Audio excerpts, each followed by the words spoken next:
A recording of NASA, the head of NASA, talking to Lyndon Johnson. And Lyndon Johnson said, "Damn you, you promised Kennedy you'd get a man on the moon. Now when are you going to do it?" And NASA said, "We can't do it. The radiation up there will kill the astronauts." And then on the recording is Lyndon Johnson slamming his fist on the desk and saying, "Damn you, you get me a man on the moon within 2 years or I'm closing NASA down. I'm sacking the lot of you." When I got home, I taped it and or listened to the tape, and it was President Lyndon Johnson, and you hear him hit the table with his hand. He said, "Damn it, I told you guys." And they said, "But sir," he says, "don't you butt me. You promised Kennedy you could get him a man on the moon, and you haven't done it. Where are you?" And they said, "Sir, there's a Van Allen belt. We can't get through it. The guys will die if they go through it. It's radioactive. And if they get on the other side, this radioactivity from the sun will kill them. There is no way we can do it." And he said, "You're going to do it. You got 2 years. If you don't get me a man on the moon in 2 years, I'm closing NASA down." Called Minneapolis, called Minneapolis, called Minneapolis, called Minneapolis, called Minneapolis, called Minneapolis. And in my tape room, I've got a couple of thousand master tapes, and I've been searching for that one for a year now, and I can't find it.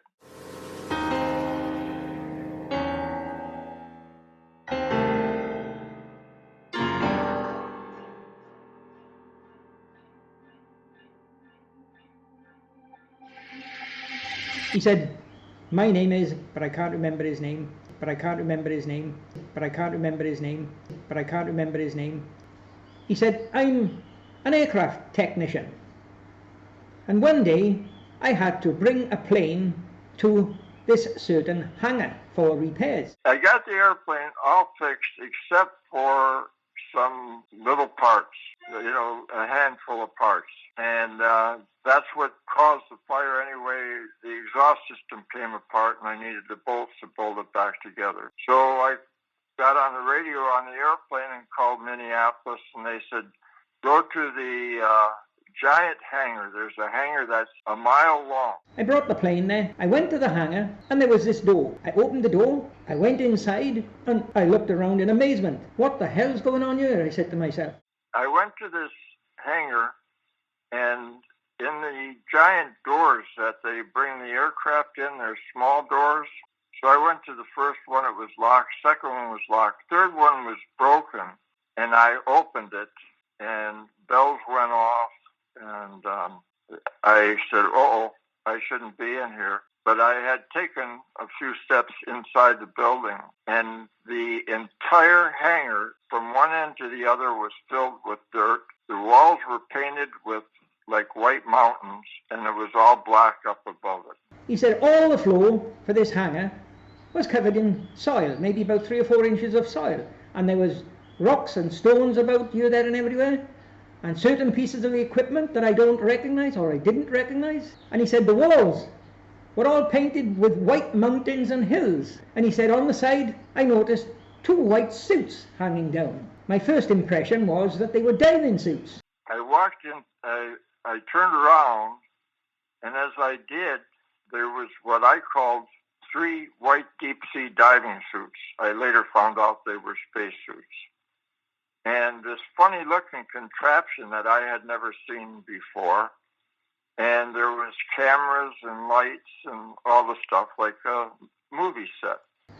But I soon changed my mind on that. I couldn't make out what was going on in this hangar. I thought, how the hell am I going to repair a plane in here? He said, I thought, I better get out of here. He said, I went out, I shut the door behind me, and within a couple of minutes outside, I was suddenly surrounded by armed guards. So I turned around, I yanked that door shut, and it wedged shut like it was locked. And I took about 2 or 3 steps from the hangar when armed guards came at me and, what are you doing here? So I explained to them that was my airplane. They told me to go to this giant hangar. And they said, not this one, the other side of the field. So they escorted me over. I got my parts, fixed the airplane, ran it up, gave it to the crew, and the crew flew it off, and I went home. I had guns pointed at me, and one said, hey, who the hell are you? What are you doing here? He said, I'm an aircraft technician. I brought a plane here to do repairs on it in this hangar. And this guy with a gun said, well, you're at the wrong end. Get at the other end. This is out of bounds. Don't come back here again. And then he said, by the way, did you go inside there? I said, no, I didn't go inside there because it's locked. That's okay then. He said, get moving, get down the other end, and don't come back here again because it's out of bounds.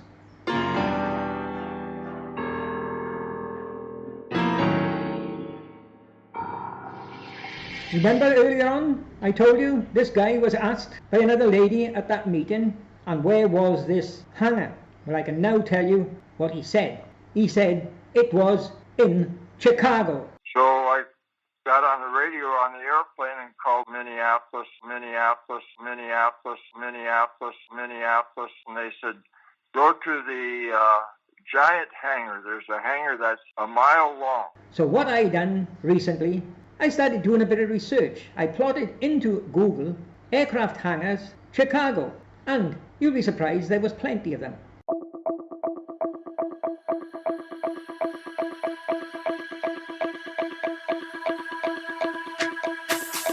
Plenty of them. And I went through every one of them. And look what I found. Just take a look at it. And here you are, folks. There's that hangar that I discovered at Chicago.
Yeah.